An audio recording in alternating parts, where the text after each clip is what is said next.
We have a snow day. I'm so excited. So listen to the plan. Mid-month book bash is this weekend. It's something that Doris from Aldi Book created just to have like a weekend to be extra cozy and to just read loads and loads of books. But we have a snow day today. I don't have to work. It's Wednesday. Mid-month book bash starts on Friday. So I am going to pull a Doris, cheat, and start 2 days early. So welcome to the start of my mid-month book bash vlog, snow day edition.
Okay, you guys, I'm about to leave school. We're supposed to have between 10 and 14 inches of snowfall between like tomorrow, like around 10 a.m. I think, through like basically Saturday, 7 p.m. All the schools are canceling already. Like Grand Rapids, the whole area closed, canceled. No one's doing life there, just canceled. No one in Muskegon has closed yet, so I'm pretty sure I will not have school tomorrow, but who knows. Spring Lake just closed. It's like really close to us. Like it's happening. It's going down. We're going down. Okay, this is the current status of things. I also just told everyone to have a nice weekend, so now we better get a snow day. I just jinxed it. Okay, so apparently the storm that we're gonna get is called a bomb cyclone, and there's like no parking at the grocery store. I'm like parked in the back of Beyond, and it's like 4 o'clock, so a lot of people aren't even out of work yet.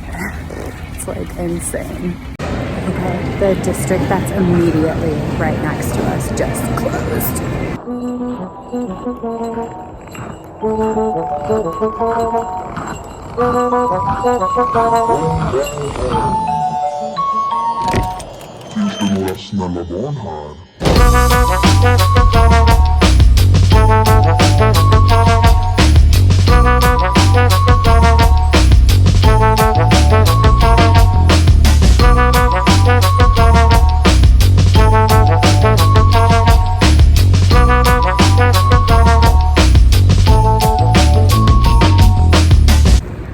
Dawn plan. I'm gonna be so sore tomorrow, which is gonna be perfect for like being super lazy, which is the plan for tomorrow. Maybe going to yoga in the morning if it's open. I'm not sure if it's gonna close or not. Really, they do have a chance to do like the first few classes before it gets bad, but we'll see. Okay, so today I just did the first day of this plan that I made for myself, which was put on hold because I was sick. This is my first day back in the gym since being sick. Anyway, so this summer I'm going to Porcupine Mountains, which is in the UP, but it's further west than Pictured Rocks. It's like really close to Wisconsin. And because it's called Porcupine Mountains, I know that it's actually like 40 or 50 feet like shorter than a mountain, so they're not actually mountains, but I still feel like there's going to be loads more elevation changes than I'm used to, so I'm doing a lot of hills and like a lot of stuff like that. So today I just did the treadmill, and I basically took this like running plan that I have for like beginning running, and I switched it, instead of running and walking intervals, to like hills and flat intervals. So that's what I did today. And then I did legs, and my legs are like already so sore. I'm gonna tell you, like, I'm gonna be so sore tomorrow. But anyway, I will put in some pictures of what Porcupine Mountains looks like and some of the places that we'll be hiking this summer, because it is absolutely beautiful. Like, can you get more beautiful than Pictured Rocks? I'm not sure, but this might be close. When on any other day would I be up and ready for 6 a.m. yoga? It's 5:30 right now, and I have yoga scheduled at 9:30, and I'm like, no, like, I think I want to make this 6 a.m. class. Who even am I on a day off? Okay, another look before the storm. Roads are obviously completely fine. Going to yoga at 5:30 a.m. as one does on a day off from school when they could sleep in for hours for as long as they want.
Hey everyone. Okay, I thought I would give you a brief update on my reading and where I am right now. So on Wednesday, our first snow day, I finished How Beautiful We Are by Imbolo Mbue, and I love the cover of this book. I love the premise of this book. Don't hate me, but I didn't love the book. So it starts off so strong, and I'm freaking in love with it right when it's starting. Basically, this is a community, I believe in Africa, the African village of Kasawa. And what has happened is basically this American company has come in and is drilling for oil. And as a result of this, all of a sudden the people in this village are getting sick and dying, and it's horrible. And like some of the symptoms are like kids are like peeing blood or vomiting blood. Like, it is not okay, and it's quite obviously tied to this company that's drilling for oil. And in addition, their lifestyle has also changed. So not only are they dying, but they're aware of how their river and their water system has changed as a result of this drilling. And so there's practices they used to have, like fishing and stuff, that they can't do anymore, and their lifestyle is completely different as a result of this. So just to kind of appease the people, this American company sends these guys every, I forgot how often, every 2 months, something like that, on a regular basis anyway, to talk to the people, to hear their concerns, and to assure them that things are going to get better and that the company cares about them. Well, okay, at first, the villagers, like, listen to these Americans, but it's quite obvious quite quickly that nobody is being heard, and that nobody gives a crap about the people in this community. And so this is a story of them basically sticking up for themselves, but the way it happens is so crazy in a way I would not have expected at all. And so the first chapter or so, I'm like, yeah, like, get him, like, this is gonna be awesome. And then, like, you can tell how excited I am about this book. Like, you can see it in my face and hear it in the way I'm talking about it. But after the first little bit, it just kept going, and I just felt like it needed to be edited down. Like, I think this would be a really good shorty, or even like a slightly shorter novel. Like, it's not like it's long. It's only 300 something pages. But I guess there were just parts where I just felt like I didn't care, which just sounds horrible because of what's going on in this town. But I was just getting bored, and then I would just start skimming. Like, it just just edit it down, and it would be amazing because it started off so strong, so strong. Okay, then today, as you may have seen, I woke up at like 5:30, and I was like, let's go to yoga. There is no way this would happen on any other day. I will often, there's 2 days a week when yoga is at 6 a.m. and I will often set my alarm for it. And then I'm just like, nope, not happening today. Snooze.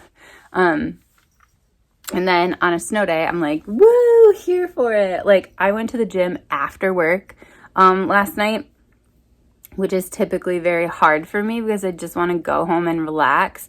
And I think the energy from knowing that I have today off is just like inspiring me and making me have so much joy in my life. So anyway, so even though it was dark and dreary and all the stuff and cold and all the stuff it normally is on a day after school, I still was able to go to the gym yesterday and like killed my workout just because I was so excited. Like, we got the call that we were having a snow day today just as I stepped on the treadmill. And so my workout was extra awesome. And then, yeah, this morning I just woke up and I was ready for yoga. After yoga, I took myself to breakfast, and I had to quickly go home to put on a slight bit of makeup and to grab a book because I know it's surprising, but there was not a book in my bag. So I started reading My Body Keeps Your Secrets, which is by Lucia Osborne Crawley. This is essentially a collection, I think, of different people's stories involving the body, and I believe it's all women and trans people that are listed in here, or their stories are detailed. And I was not at breakfast for very long. These are all the tabs. The tabs are in here for a variety of reasons. Some are things that I want to tell you about when I do a full review. Some are books that I want to read, and some are stuff that I'm like, hang on, like, I need to journal through this. Like, I need to reflect on this, and like, I feel called out And I need to deal with that aspect of myself a little bit more in writing. So anyway, and my first tab is just this idea that you can't get out of your body. Your body is something that is always with you. So it says, but the thing about living in a human body is you cannot transcend it, no matter how hard you try. It is with you every day, every minute.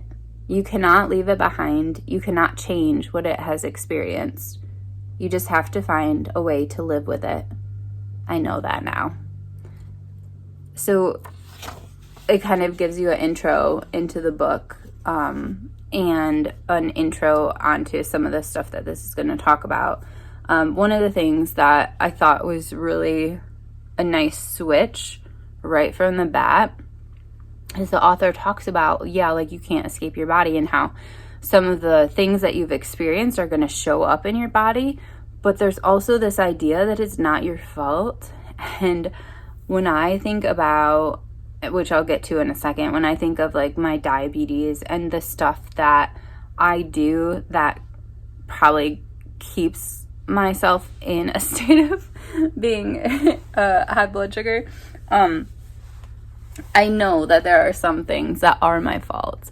I do have a lot of sweets for this little snow day that we're having in this winter storm, this what did they call it, a bomb cyclone. So there are things that I'm doing that is harming my body, but there's things that I have done in the past that probably cause diabetes, but at the same point, it's not 100% my fault. And I think that, especially with something like diabetes, there's so much blame, like, oh, all Americans are just fat and diabetic, like whatever. And I think that this really goes into how it's not your fault, it's the world we live in and some of the other stuff. And so it's just like kind of a mind switch that I think will be really interesting to reflect on and journal about. The author says, structural oppression lives and dies in the human body. Our tissues are its most elemental canvas. We have always known this, but are still desperate to hang on to the idea that problems in the body are a matter of personal, not social, responsibility. And the other thing that I kind of already referred to that was brought up in here is, I'm trying to find if there was a good quote. Basically, they're talking about when bad stuff happens to you as a kid, which bad stuff happened to me as a kid.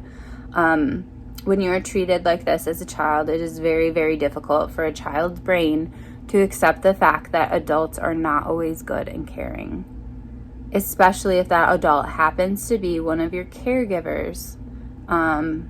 And she's talking about her own personal situation, but she says, because we cannot think of them as flawed, the only other cause for the bad behavior must be us. We cannot say this adult is bad, so instead we say this adult is bad when they are around me, so I am bad. It is the only way we can make sense of it. And I feel that so hard, like that exact quote of like, I am bad, that was like a mantra of my childhood. And there's some other part in here where she mentions, I forgot his name, he's really famous. I'll put his name below because I think it's like Maddie or something. Anyway, I'll put it below.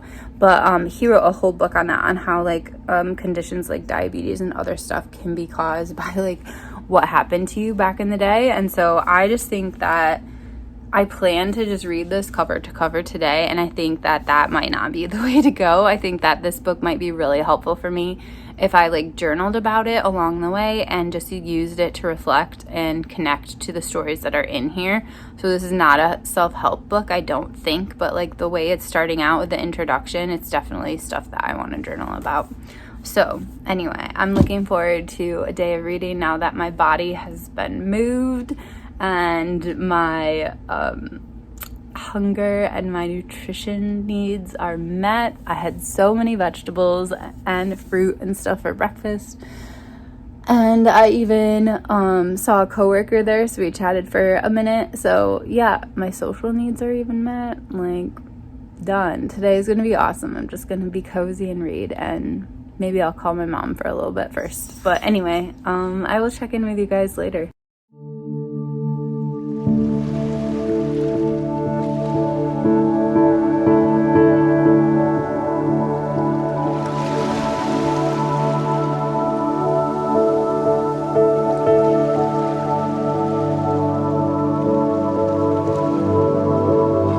Okay, it's 2:30 and the snow just started coming down. So we definitely could have had school today because school gets out at like 3:20. So it'd only be like an hour of the craziness. But yeah, I'm still grateful for a snow day.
All right, you guys, it is Saturday morning and I've decided I'm gonna split this vlog into 2 parts because there has been a bit of a shift with like now the weather is horrible, and also like it's already been a really long vlog, so I thought it would be better in 2 parts.